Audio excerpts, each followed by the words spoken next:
नमस्कार साथियों, आपका हार्दिक स्वागत है एसके शिक्षाशाला के यूट्यूब चैनल पर। दोस्तों, यदि आप सीटेट तथा यूपीटेट परीक्षा की तैयारी कर रहे हैं तो यह वीडियो आपके लिए काफ़ी इंपॉर्टेंट रहने वाली है। दोस्तों, आज के वीडियो में हम लोग सोशल स्टडीज अर्थात सामाजिक अध्ययन के पेडागोजी तथा प्रश्नों के बारे में विस्तृत अध्ययन करेंगे। दोस्तों, यूपीटेट तथा सीटेट में जो सामाजिक अध्ययन से प्रश्न बनते हैं उन सभी प्रश्नों को इसमें लिया गया है, इसलिए आप वीडियो में अंत तक बने रहें। दोस्तों, पहला प्रश्न, बाइंड बेन का प्रयोग मापने के लिए किया जाता है। दोस्तों, बाइंड बेन का प्रयोग किसके मापन के लिए किया जाता है? दोस्तों, हवा की दिशा मापने के लिए बाइंड बेन का प्रयोग किया जाता है। ऑप्शन नंबर तीसरा, हवा की दिशा मापने के लिए। अगला प्रश्न, वायुमंडल की निम्न में से कौन सी परत रेडियो तरंगों के संचरण में सहायक होती है? दोस्तों, वायुमंडल की निम्न में से कौन सी परत रेडियो तरंगों के संचरण में सहायक होती है?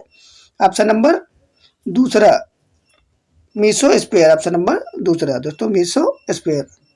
अगला प्रश्न, पृथ्वी की विभिन्न परतों को भीतर से सबसे बाहरी परत के क्रम को पहचानना है। दोस्तों, बताना है पृथ्वी की परतों को भीतर से बाहर क्रम को पहचानना है दोस्तों। तो इसका सही उत्तर होगा दोस्तों ऑप्शन नंबर तीसरा, भीतरी कोर, बाहरी core, crust, mental. Option number तीसरा। अगला प्रश्न, नहीं, वो दिए गए आरेख में सूर्य, पृथ्वी और चंद्रमा की स्थिति को ध्यान से देखें और बताएं कि यह क्या है। दोस्तों, सूर्य, पृथ्वी तथा चंद्रमा की स्थिति दी गई, इसको बताना है यह क्या है। सूर्य ग्रहण है या चंद्र ग्रहण है या बसंत ज्वार है या फिर नीप टाइड है। दोस्तों, बताना है, इस स्थिति को देखकर बताना है यह क्या है। दोस्तों, यह सूर्य ग्रहण है। ऑप्शन नंबर पहला, ऑप्शन नंबर पहला। अगला प्रश्न, जब नदी मैदान में प्रवेश करती है तो वह मुड़ जाती है और बड़े बड़े मोड़दार बनाकर बहती है, जिसे कहते हैं तटवन, बाढ़ का मैदान, विसर्प या फिर गोखुर झील। दोस्तों, उसे बाढ़ का मैदान कहते हैं। ऑप्शन नंबर दूसरा, उसे बाढ़ का मैदान कहते हैं। अगला प्रश्न, सर्वाधिक दुर्गम क्षेत्रों में और आपदा के समय लोगों को बचाने और भोजन, पानी, कपड़े और दवाइयां वितरित करने के लिए परिवहन का कौन सा साधन अत्यंत उपयोगी है? वायु मार्ग, रेलवे, सड़क मार्ग या जल मार्ग? दोस्तों, अत्यधिक सर्वाधिक दुर्गम क्षेत्रों में आपदा के समय दोस्तों वायु मार्ग। ऑप्शन नंबर पहला, वायु मार्ग। अगला प्रश्न, भूगोल की वह शाखा जो किसी विशेष मानव जनसंख्या की रचना से संबंधित है, क्या कहलाती है? दोस्तों, इसका सही उत्तर क्या होगा? जनसांख्यिकी कहलाती है। ऑप्शन नंबर तीसरा, जनसांख्यिकी कहलाती है। अगला प्रश्न, कथन से है दोस्तों। अभिकथन ए, अरुणाचल प्रदेश के लगभग 2 घंटे बाद गुजरात में सूर्यास्त होता है। अब कारण, और अरुणाचल प्रदेश गुजरात की तुलना में अधिक अक्षांश पर है। दोस्तों, बताना है कथन तथा निष्कर्ष से प्रश्न है वे क्या सही है। पहला है दोस्तों, ए और आर सत्य है और आर बताते हैं ए की व्याख्या। दूसरा, दोनों ए और आर सत्य है लेकिन आर व्याख्या नहीं करता। तीसरा, ए सच है और आर झूठ है। चौथा, ए झूठा है और आर सच है। दोस्तों, बताना है अरुणाचल प्रदेश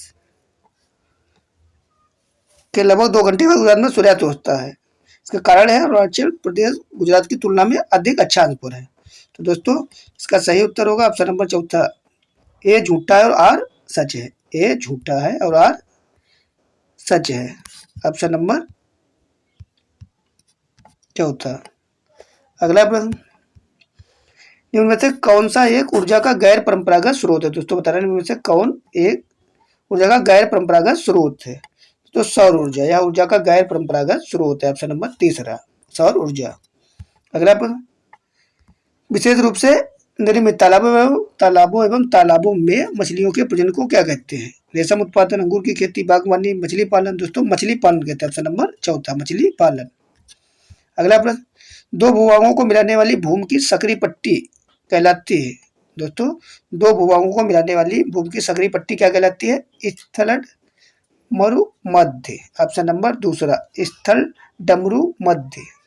ऑप्शन नंबर दूसरा। अगला प्रश्न, निम्न से कौन सा महाद्वीप आकार में सबसे छोटा है? दोस्तों, ऑस्ट्रेलिया सबसे छोटा महाद्वीप है तथा एशिया सबसे बड़ा महाद्वीप है। ऑप्शन नंबर पहला। उच्च प्राथमिक स्तर पर सामाजिक विज्ञान में शामिल है। दोस्तों, बताना है उच्च प्राथमिक स्तर पर सामाजिक विज्ञान में क्या क्या शामिल है। दोस्तों सामाजिक विज्ञान में इतिहास, भूगोल, राजनीति विज्ञान, समाजशास्त्र यही शामिल है। ऑप्शन नंबर चौथा दोस्तों, इतिहास, भूगोल, राजनीति विज्ञान और समाजशास्त्र, ऑप्शन नंबर चौथा।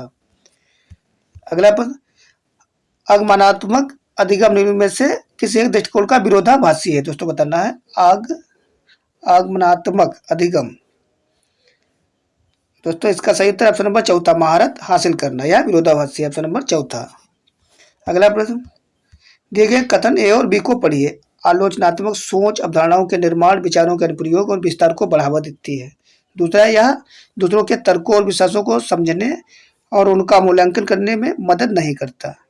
बताना है आ सत्य और बा असत्य है, या दूसरा ए सत्य और बी असत्य है, या तीसरा ए और बी दोनों झूठे हैं, या चौथा ए और बी दोनों सत्य हैं।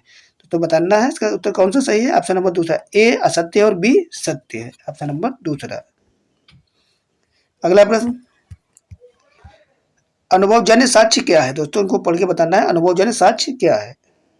दोस्तों अनुसंधान के लिए एक संख्यात्मक दृष्टिकोण, ऑप्शन नंबर दूसरा, अनुसंधान के लिए एक संख्यात्मक दृष्टिकोण।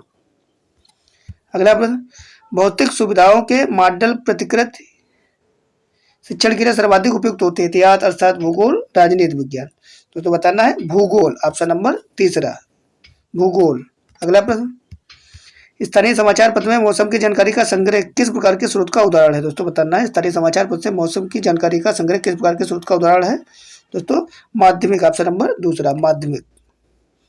अगला प्रश्न, किस प्रकार की कक्षा में सीखने की क्षमता वाले छात्र अन्य छात्रों के साथ सीखते हैं। दोस्तों समावेशी कक्षा में, ऑप्शन नंबर तीसरा, समावेशी कक्षा में।